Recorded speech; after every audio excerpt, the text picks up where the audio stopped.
Hello, this is Ken Ferrie with this week's Boots in the Field report. Many growers crossed the harvest finish line last week. Let's not forget to turn in your yield data so our team can get working on your yield maps. Many operations are now focusing on fall tillage and strip till. What soil type you're working in and where you farm make a big difference on how the fall tillage is going. A large portion of Illinois and surrounding states are now in a D2 severe drought. Some areas are in a D3 extreme drought. On the light soils, the light silt loams, the strips are looking pretty good. We can build a nice berm without a lot of chunks or clods to deal with. And this is going to mellow out and create a pretty decent seedbed next spring. Even though the soil is hard and dried out, it's stripping nice. Strip tilling in some of these clay to clay loam soil is creating a rougher environment that I'm afraid will lead to some tough seed beds next spring. If you're running a strip freshener next spring, much of this problem can be corrected. If you're running that freshener before these large clods become dried clods in the spring. Clods that get smashed into the furrow by the planter, creating some timely germination issues.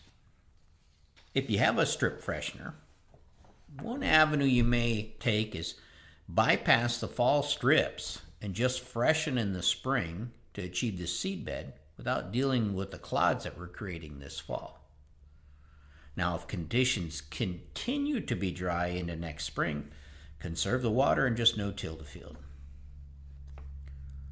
Some no-till growers have been asking that question, with the ground being so dry and hard this fall, do we need to do some tillage to loosen it up for next year? The ground being hard due to this drought is not a problem for no-till fields if the farm has all the horizontal layers removed before it went into a no-till system. Many no-till fields are so firm this fall that we could land a commercial jet on them and not leave a track. This is actually a plus in a no-till system because you have no combine tracks or grain cart tracks that you have to deal with next spring. On no-till farms, where you have a good vertical format, when it comes to soil density, just stay the course. You'll be just fine. Now, when it comes to doing fall tillage, it does make a difference with what your total system is. Let's talk about horizontal systems first. If you do fall vertical tillage, that would be a chisel plow, disc ripper, and then you follow it up with a leveling pass or two horizontally in the spring, that horizontal pass being a disc, a soil finisher, field cultivator, high-speed disc, something working horizontally. Your goal would be to try to end up with less than 3-inch peaks and valleys after that field overwinters. This would allow for a more uniform waterfront next spring and the possibility to apply herbicides before leveling without getting streaks in that herbicide or streaks in your control. When your fall tillage leaves deep peaks and valleys, you're going to need to make a leveling pass before herbicides are applied and to get yourself a uniform seedbed.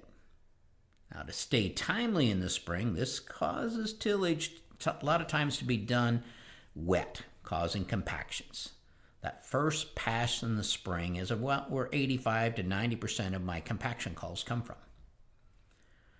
Many tilled fields in this D2 drought area are coming up so rough behind some of the disc rippers that it's going to take multiple passes next spring to get a good seedbed. My suggestion is to level some of these up this fall, especially those in corn stalks where you'll have cover to protect you from blowing. This is especially true if you want to plant soybeans early next spring.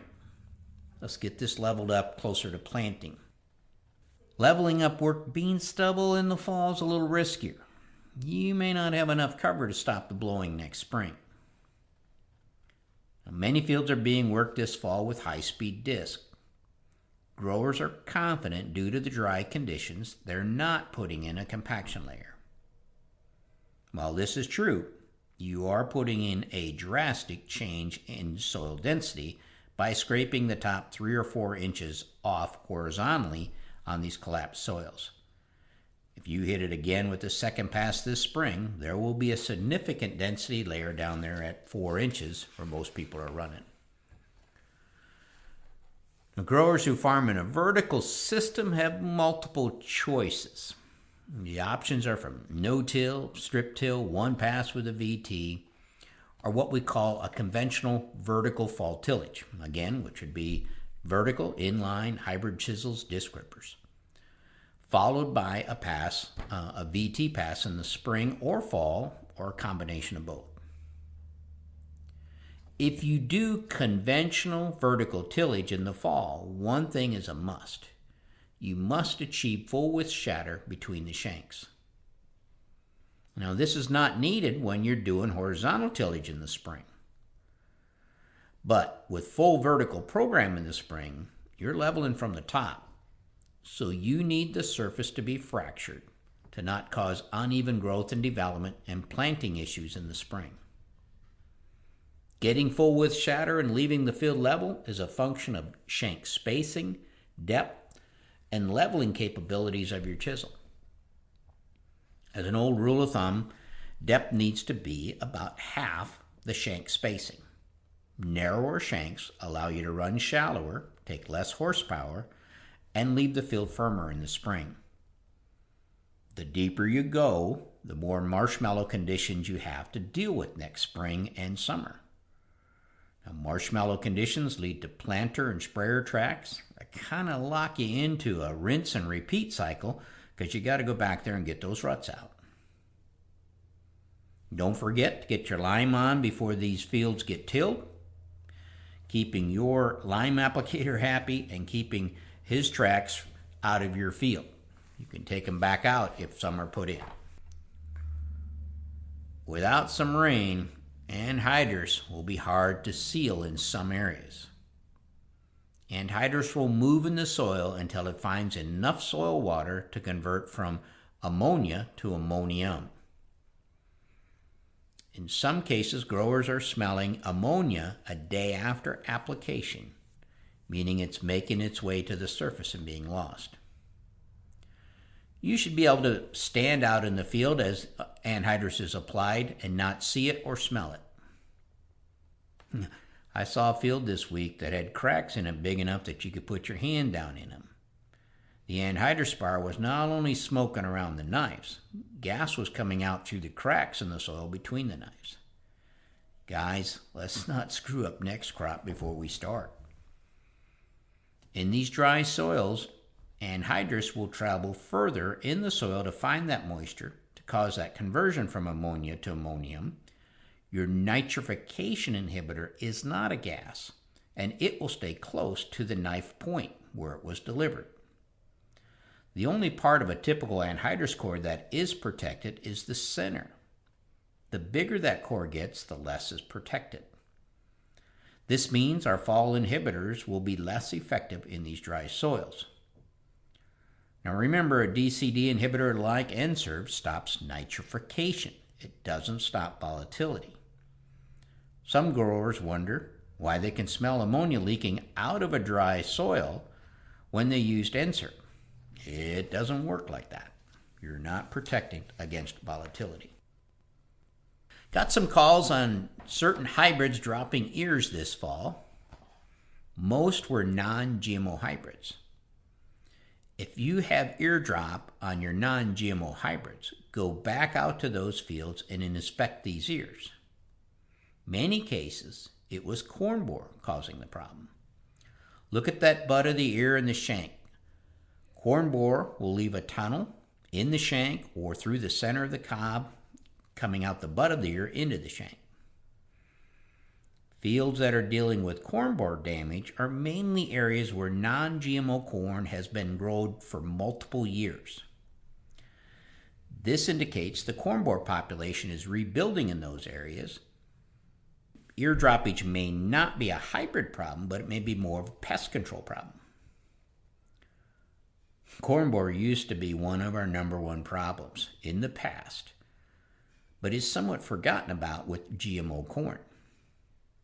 Corn borers have been gone so long, most growers have forgotten about them, or they're too young to have farmed when corn borer was a threat. I have some save the dates to put on your calendar.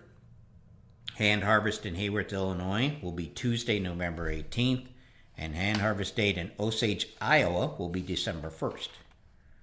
We need a lot of volunteers to make these days possible. If you are able to help out, RSVP to the office. Those who volunteer at the hand shelling day receive a free copy of the hybrid yearbook. We'll also kick off a 5-part series of Beyond the Basics on Tuesday, December 2nd, with content being released Tuesdays and Thursdays through December 16th. This is a virtual event. After all content is released, there'll be an additional 2 weeks of viewing, and you can go back and look at any of the content that you missed or rewatch segments. This is free to all our soil testing customers. Just need to contact the office to register. Others wanting to do a deep dive on the foundations of agronomy, you can get information on the topics covered or purchase a ticket at croptechinc.com. The 2026 Winter Virtual College will be held Thursday, January 8th. Those of you who attended in person to the Corn Soybean College this summer, you are automatically enrolled, but those not able to join us this summer, again, can pick up a ticket for the winter virtual event at croptechinc.com. One last note of good news. We sold out of all of our crop here last week, so that means nothing but up for the grain markets. We're happy to do that for you guys. To stay up to date, check out our website at croptechinc.com and subscribe to our podcast, Boots in the Field Report. Keep her safe, keep her moving.